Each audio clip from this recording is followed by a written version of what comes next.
ಓಂ ಸದ್ಗುರುನಾಥ ಶರಣಂ ಜಯ ಜಯ. ಓಂ ಸಚ್ಚಿದಾನಂದ ಶರಣಂ ಜಯ ಜಯ. ಎಲ್ಲರಿಗೂ ನನ್ನ ನಮಸ್ಕಾರಗಳು. ಯೋಗ ವಾಸಿಷ್ಠ ನಿರ್ವಾಣ ಪ್ರಕರಣದಲ್ಲಿ ವಸಿಷ್ಠರು ರಾಮಚಂದ್ರ ಪ್ರಭುವಿಗೆ ಜ್ಞಾನೋಪದೇಶವನ್ನು ಮಾಡ್ತಾಯಿದ್ರು. ಈಗ ಪರಬ್ರಹ್ಮನನ್ನು ಒಂದು ದೊಡ್ಡ ಬಿಲ್ವದ ಹಣ್ಣು ಅನ್ನುವ ಒಂದು ಉದಾಹರಣೆಯನ್ನು ಕೊಡುವುದರ ಮೂಲಕ ಆ ಹಣ್ಣು ಅನ್ನೋದು ಹೇಗಿದೆ ಅಂತ ಅನ್ನೋದನ್ನು ವಿವರಣೆಯನ್ನು ಕೊಡ್ತಾಯಿದ್ರು. ಅಂದರೆ ಪರಬ್ರಹ್ಮದ ಸ್ಥಿತಿಗತಿಗಳನ್ನ, ನಿರಾಕಾರ ಮತ್ತು ಸಾಕಾರ ರೂಪಗಳಲ್ಲಿ ಏನೇನೆಲ್ಲ ಇದೆ ಅನ್ನುವುದನ್ನು ವಿವರಣೆಯನ್ನು ಕೊಡ್ತಾಯಿದ್ರು. ಆ ಪರಬ್ರಹ್ಮವೆಂಬ ಆ ಬಿಲ್ವದ ಹಣ್ಣು ಹೇಗಿದೆಯಪ್ಪ ಅಂದರೆ, ಶಿಲಾಂತಹ ಪ್ರದೇಶದಂತೆ ನೀರಂಧ್ರವಾಗಿ ಘನವಾಗಿರುವುದು, ಅಮೃತ ಕಿರಣನಾದ ಚಂದ್ರನಂತೆ ಸ್ವಾರಸ್ಯವಾಗಿ ಅಮೃತಕ್ಕಿಂತ ರುಚಿಯಾದ ಸ್ವಸಂಮಿತ್ ಎಂಬ ರಸವನ್ನು ಯಾವಾಗಲೂ ಬಿಡುತ್ತಿರುವುದು. ಅಮೃತಕ್ಕಿಂತಲೂ ಸವಿರುಚಿಯಾದ ರಸವನ್ನು ಆ ಬಿಲ್ವದ ಹಣ್ಣು ಹೊರಸೂಸ್ತಾ ಇರ್ತದಂತೆ. ಅಂದರೆ ಇಲ್ಲಿ ಆ ಪರಮಾನಂದವೆಂಬುದು ಯಾವಾಗಲೂ ಇಂಥ ಸಮಯದಲ್ಲಿ ಇಲ್ಲ ಅನ್ನಂಗಿಲ್ಲ. ಆ ಪರಮಾನಂದವೆಂಬ ರಸ ಯಾವಾಗಲೂ ಸೂಸ್ತಾ ಇರ್ತದೆ, ಯಾವಾಗಲೂ ಇರ್ತಕ್ಕಂಥದ್ದು. ಅದಕ್ಕಾಗಿ ನಾವು ಹುಡುಕಬೇಕಾಗಿಲ್ಲ. ಆದರೆ ಅದನ್ನು ಸವಿಯುವನ ದಾರಿಯನ್ನು ನಾವೇ ಮುಚ್ಚಿಬಿಟ್ಟಿದ್ದೀವಿ. ಅದರಿಂದ ನಾವು ಅದನ್ನು ಅನುಭವಿಸ್ಲಿಕ್ಕೆ ಸಾಧ್ಯ ಆಗ್ತಾಯಿಲ್ಲ. ಮತ್ತು ಅದರಿಂದ ಉತ್ಕೃಷ್ಟೋತ್ಕೃಷ್ಟವಾದ ಸಾರ ಮಜ್ಜವು ಯಾವುದೋ ಅದೇ ತನ್ನ ಸ್ವಂತ ಚಮತ್ಕಾರದಿಂದ ಶ್ರೀಫಲವಾಗಿರುವುದು, ಆದರೂ ಅನಂತ ರಕ್ಷಿತವಾಗಿರುವುದು, ನಿತ್ಯವಾಗಿರುವುದು, ಅನನ್ಯವಾಗಿರುವುದು. ಈ ಪರಬ್ರಹ್ಮವು ಹೇಗಿದೆ ಅಂದರೆ ಅದು ಉತ್ಕೃಷ್ಟೋತ್ಕೃಷ್ಟವಾಗಿದೆ. ಅದಕ್ಕೆ ಮತ್ತೊಂದನ್ನು ಉದಾಹರಣೆ ಕೊಟ್ಟು ಹೇಳಲಿಕ್ಕೆ ಸಾಧ್ಯವೇ ಇಲ್ಲ, ಅಷ್ಟು ಘನತರವಾದದ್ದು. ಮತ್ತು ಅದರ ಸಾರ ಇದೆಯಲ್ಲ, ಅಂದರೆ ಮಜ್ಜ, ಆ ಸಾರ ಯಾವುದಿದೆಯಲ್ಲ ಅದೇ ತನ್ನ ಸ್ವಂತ ಚಮತ್ಕಾರದಿಂದ ಶ್ರೀಫಲವಾಗುವುದು. ಆ ಹಣ್ಣಿನಲ್ಲಿರ್ತಕ್ಕಂಥ ಸಾರ ವಸ್ತು ಇದೆಯಲ್ಲ, ಅಂದರೆ ಪರಬ್ರಹ್ಮನಲ್ಲಿರ್ತಕ್ಕಂಥ ಸಾರ ವಸ್ತು ಏನಾಗುತ್ತೆ, ಚಮತ್ಕಾರದಿಂದ ಶ್ರೀಫಲವಾಗುವುದು. ಚಮತ್ಕಾರದಿಂದ ನಿರಾಕಾರವಾಗಿರ್ತಕ್ಕಂಥ ರಸ ಸಾಕಾರ ರೂಪವನ್ನು ತಾಳಿ ಹಣ್ಣಿನ ಆಕಾರದಲ್ಲಿ ಕಾಣಿಸ್ಕೊಳ್ತದೆ ಅಂತ. ಅಂದರೆ ಅರ್ಥ ಆಗ್ತದೆ ಅಲ್ವಾ? ನಿರಾಕಾರ ಬ್ರಹ್ಮವು ಸಾಕಾರವಾಗುತ್ತೆ. ಯಾವುದರಿಂದ? ತನ್ನ ಚಮತ್ಕಾರದಿಂದಲೇ ಕಾಣಬರುತ್ತದೆ. ಅದನ್ನಿಲ್ಲಿ ಹೇಳ್ತಕ್ಕಂಥದ್ದು. ಮತ್ತು ಆದರೂ ಅನಂತ ರಕ್ಷಿತವಾಗಿರುವುದು, ನಿತ್ಯವಾಗಿರುವುದು, ಅನನ್ಯವಾಗಿರುವುದು, ಎಲ್ಲೆಲ್ಲಿ ಬೇರೆಯಾಗಿರುವ ಆತ್ಮಸ್ಥಿತಿಯನ್ನು ಬಿಡದೆಯೇ ಬೇರೆಯಾಗಿರುವ ಮತ್ತೊಂದು ಫಲಸ್ವರೂಪವನ್ನು ಪಡೆದಿರುವ ಚಿತ್ತು ಬಹು ಸೂಕ್ಷ್ಮವಾದರೂ ಬಹು ಸ್ಥೂಲವು ಮತ್ತು ಅತಿ ಬಾಲ್ಯವುಳ್ಳದ್ದು. ಇದು ವಯಸ್ಸಾಗ್ಬಿಟ್ಟಿದೆಯಾ ಅಂದರೆ ಅತಿ ಬಾಲ್ಯವುಳ್ಳದ್ದು, ತುಂಬ ಚಿಕ್ಕ ಮಗು ಇದ್ದಂತೆ. ಅಂದ್ರೆ ಅರ್ಥ ಅದು ಎಂದೆಂದಿಗೂ ನಿತ್ಯ ನೂತನವಾದದ್ದು ಅಂತ. ನಾನು ಇದಾಗಿರುವೆ ಎಂಬ ಸಂಕಲ್ಪ ಮಾಡಿದ ಮಾತ್ರದಿಂದಲೇ ಇಲ್ಲದೇ ಇರುವ ಅನ್ಯತ್ವವನ್ನು ಪಡೆಯಬಲ್ಲದು. ಅದು ಅಸಂಭವವಾಗಿರುವ ಭೇದಾದಿಗಳನ್ನೆಲ್ಲ ಸ್ವಯಂ ಉತ್ಪಾದನೆ ಮಾಡಿಕೊಂಡು ಅದಕ್ಕೆ ವಶವಾಗುವುದು. ಇಲ್ಲಿ ತಾನೇ ಭಾವಿಸ್ಕೊಳ್ಳೋದು, ತಾನೇ ಅದಕ್ಕೆ ಆ ಭಾವನೆಗೆ ಕಟ್ಟು ಬಿದ್ದು ವಶವಾಗುವುದು. ಅಹಂ ಎಂಬ ಕಲೆಯು ಉತ್ಪನ್ನವಾದ ಮೇಲೆಯೇ ಆಕಾಶ, ಅದರ ಗುಣವಾದ ಶಬ್ದ, ಅದರಿಂದ ಆಗಿರುವುದರಿಂದ ಅದರ ಅಂಗಗಳೇ ಆದ ತ್ರೈಲೋಕ್ಯಗಳೆಂಬ ಪರಮಾಣುಗಳು, ಇವುಗಳಿಂದ ಆ ಚಿತ್ತು ಸಂವಿಲಿತವಾಗುವುದು.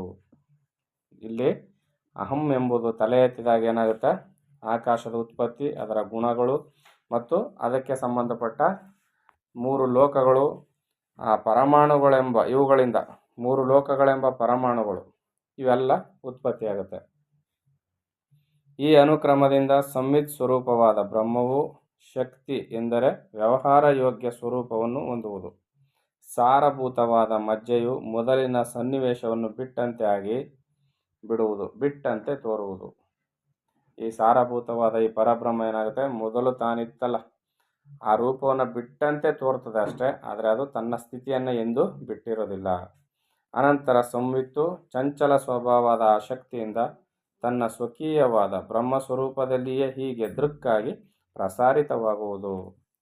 ತನ್ನ ಸಂವಿತ್ತಿನಿಂದಲೇ ತನ್ನ ಸ್ವಭಾವದ ಆ ಶಕ್ತಿಯ ದೆಸೆಯಿಂದಾಗಿಯೇ ನಿರಾಕಾರವಾದ ಪರಬ್ರಹ್ಮವು ಸಾಕಾರ ರೂಪವನ್ನು ಧರಿಸಿ ಹೀಗೆ ದೃಕ್ಕಾಗಿ ಪ್ರಸಾರಿತವಾಗುವುದು. ಇದು ಮಹಾನಂತವಾದ ವ್ಯೋಮವು, ವ್ಯೋಮ ಅಂದರೆ ಇಲ್ಲಿ ಆಕಾಶ ಅಂತ, ಇದು ಕಾಲಮಯವಾದ ಕಲೆಯು, ಇದು ನಿಯತಿಯು ಎಂದು ಹೇಳಿಸಿಕೊಳ್ಳುತ್ತಾ ವ್ಯವಹಾರ ರೂಪವಾದ ಕ್ರಿಯೆಯು ತೋರುವುದು. ಪರಬ್ರಹ್ಮದ ಸ್ಥಿತಿಯನ್ನು ಇಲ್ಲಿ ವರ್ಣಿಸ್ತಾ ಇದ್ದಾರೆ. ನಿರಾಕಾರದಿಂದ ಸಾಕಾರಕ್ಕೆ ಹೇಗೆ ಬಂತು ಅಂತ ನೀವುಗಳು ಅರ್ಥ ಮಾಡ್ಕೊಳ್ಳಿ. ಹೀಗೆ ಹರಡುವ ಈ ದೃಶ್ಯವು ಸಂಕಲ್ಪದ ವಿಸ್ತಾರವು. ಸಂಕಲ್ಪ ಎಷ್ಟು ದೊಡ್ಡದಾಗುತ್ತೋ ಅಷ್ಟು ವಿಸ್ತಾರವಾಗುತ್ತಾ ಹೋಗುತ್ತೆ ಜಗತ್ತು. ಇದು ಆಸೆ ಎಂಬ ಭ್ರಾಂತಿಯ ಪ್ರಪಂಚವು. ಆಸೆ ಹೆಚ್ಚಾದಂತೆ ಸಂಕಲ್ಪಗಳು ಜಾಸ್ತಿ ಆಗುತ್ತೆ. ಸಂಕಲ್ಪ ಜಾಸ್ತಿ ಆದಂತೆ ಆ ಕಲ್ಪನಾ ಲಹರಿ ಜಾಸ್ತಿ ಆಗುತ್ತಲ್ಲ, ಜಾಸ್ತಿ ಆದಾಗ ಏನಾಗುತ್ತೆ, ಪ್ರಪಂಚದ ವಿಸ್ತಾರ ಜಾಸ್ತಿ ಆಗುತ್ತೆ. ಈಗ ಬರೀ ನಾನು ನನ್ನ ಮನೆಯ ಅಳತೆಗೆ ಮಾತ್ರ ಕಲ್ಪನೆ ಮಾಡಿದ್ದಾಗಿದ್ರೆ ನನ್ನ ಮನೆಯ ಅಳತೆಗೆ ಮಾತ್ರ ಅದು ಸಂಕಲ್ಪ, ಆ ಜಗತ್ತು ಅಷ್ಟೇ ಇರ್ತಿತ್ತು.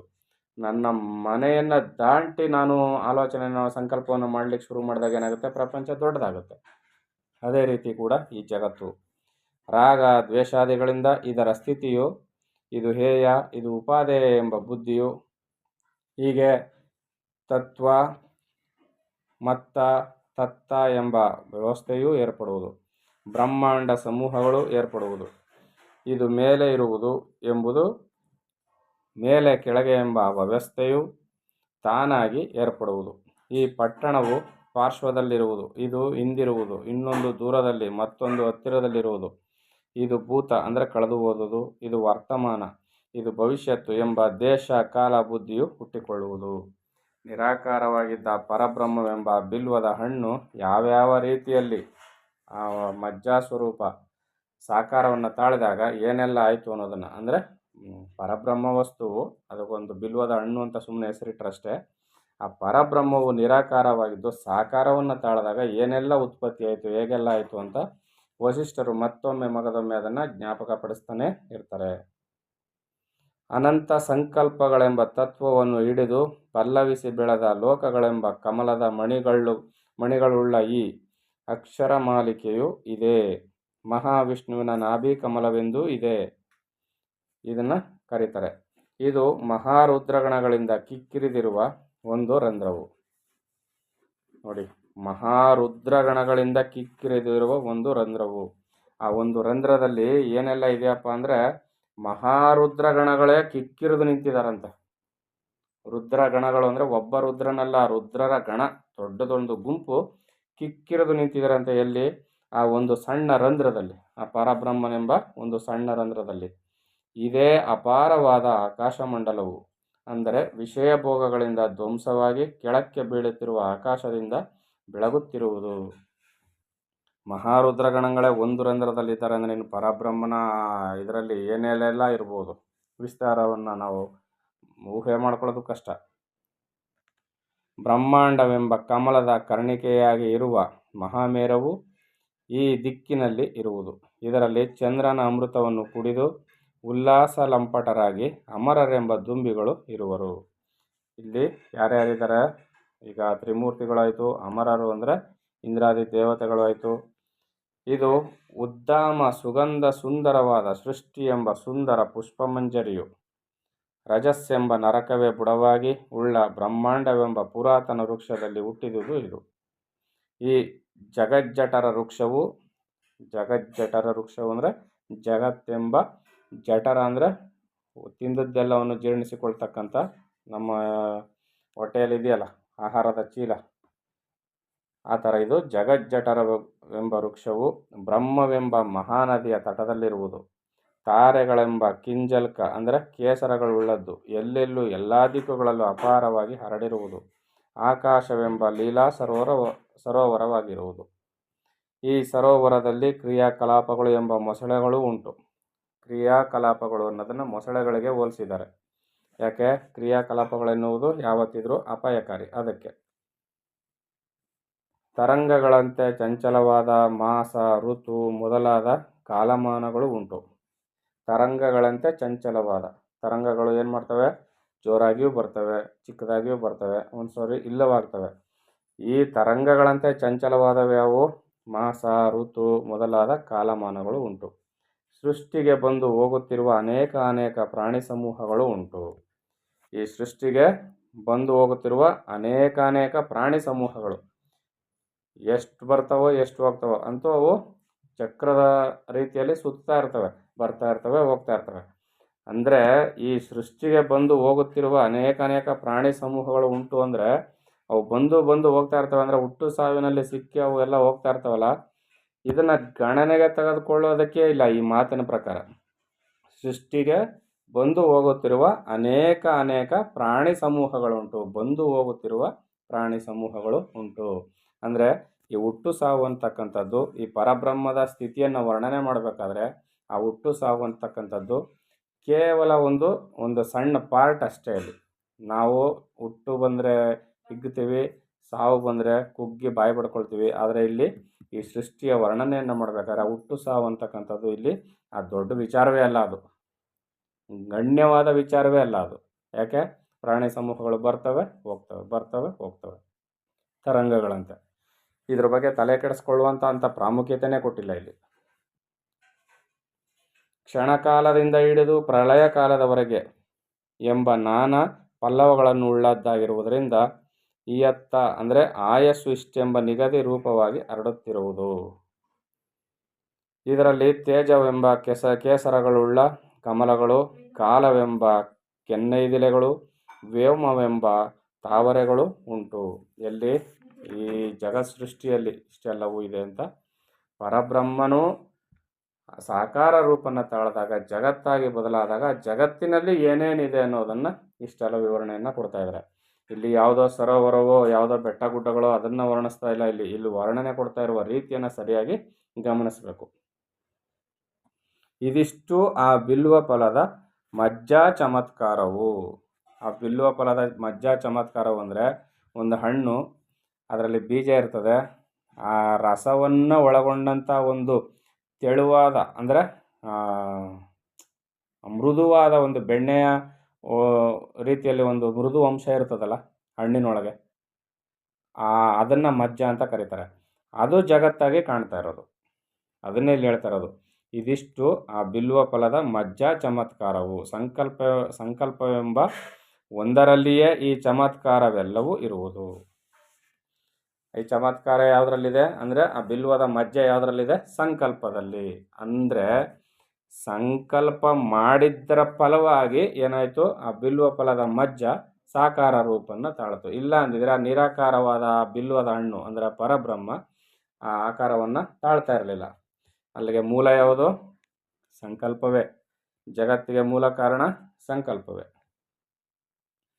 ತಾನು ಅಕರ್ತೃವಾಗಿದ್ದರೂ ಕರ್ತೃವಿನಂತೆ ವ್ಯವಹಾರದಲ್ಲಿ ಗೋಚರವಾಗುತ್ತದೆ. ಸ್ವಭಾವದಲ್ಲಿ ಶಾಂತವಾಗಿ ಸ್ವಸ್ಥವಾಗಿ ಯಾವುದೊಂದು ಬಾಧೆಯೂ ಇಲ್ಲದೆ ನಿರಾಬಾಧೆಯಾಗಿ ಸೌಮ್ಯವಾಗಿ ಯಾವ ಭಾವನೆಯೂ ಇಲ್ಲದೆ ಇರುವುದು. ಏನೂ ಇಲ್ಲದೆ ಇದ್ದು ಎಲ್ಲವೂ ತಾನಾಗಿರುವ ಈ ಪರಬ್ರಹ್ಮದ ಸ್ಥಿತಿಯನ್ನು ಯಾವ ರೀತಿಯಲ್ಲಿ ವರ್ಣಿಸಬೇಕು, ಯಾವ ರೀತಿಯಲ್ಲಿ ಅರ್ಥ ಮಾಡ್ಕೋಬೇಕು, ನಮ್ಮಂಥ ಅಲ್ಪಜ್ಞರಿಗೆ ಸ್ವಲ್ಪ ಕಷ್ಟತರವಾದದ್ದೇ. ಈ ಚಿತಿರೂಪವಾದ ಶಕ್ತಿಯು ತಾನೊಂದೇ ಒಂದಾಗಿದ್ದರೂ ವಿವಿಧ ರೂಪಗಳನ್ನು ಉಳ್ಳಂತೆ ತೋರಿಕೊಳ್ಳುವುದು. ಇದು ಏಕಾತ್ಮವೂ ಅಲ್ಲ, ವಿವಿಧವೂ ಅಲ್ಲ, ಅದು ತಾನೇ ತಾನಾಗಿರುವುದು. ಇದೇ ಸರಿಯಾದ ಮಾತು. ಸತ್ಯ ಸ್ವರೂಪವಾಗಿ ಇದ್ದುಕೊಂಡು ಸಕಲ ಶಾಂತಿಯಾದಾಗ ಬ್ರಹ್ಮವೆಂದೇ ರೂಪದಲ್ಲಿ ಇರುವುದು. ಸರ್ವಾತ್ಮಕವಾಗಿ ಸಾಕ್ಷಾತ್ಕಾರವಾಗುವುದು, ಅತಿ ಮಹತ್ತಾಗಿ ಇರುವುದು. ಇದು ಈ ಬ್ರಹ್ಮದ ಸ್ಥಿತಿ ಅಂತ ವಸಿಷ್ಠರು ಶ್ರೀರಾಮಚಂದ್ರನಿಗೆ ಹೇಳ್ತಾ ಇದ್ರು. ಮುಂದುವರೆದು ಪರಬ್ರಹ್ಮದ ಸ್ಥಿತಿಯನ್ನು ಏನೇನಂತ ಹೇಳ್ತಾರೆ ನೋಡೋಣ. ಎಲ್ಲರಿಗೂ ಒಳ್ಳೆಯದಾಗಲಿ. ಓಂ ಸದ್ಗುರುನಾಥ ಶರಣಂ ಜಯ ಜಯ. ಓಂ ಸಚ್ಚಿದಾನಂದ ಶರಣಂ ಜಯ ಜಯ. ಹರಿ ಓಂ ತತ್ಸತ್. ಹರಿ ಓಂ ತತ್ಸತ್. ಹರಿ ಓಂ ತತ್ಸತ್.